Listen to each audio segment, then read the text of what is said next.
శ్రీ పరాభవనామ సంవత్సరాన మామిడి తోరణం ఇంటికి ఆభరణం కొత్త చిగురుల కోయిలమ్మ గానం.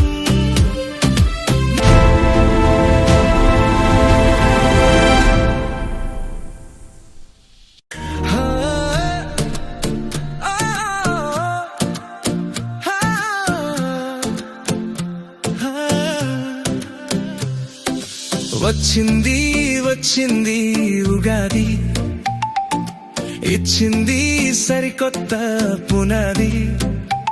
శ్రీ పరాభవనామ సంవత్సరాన వికసించెను ప్రకృతి పరవశాన. చైత్రమాసాన చిగురించే ఆశలు మౌన రాగాలై పలికించే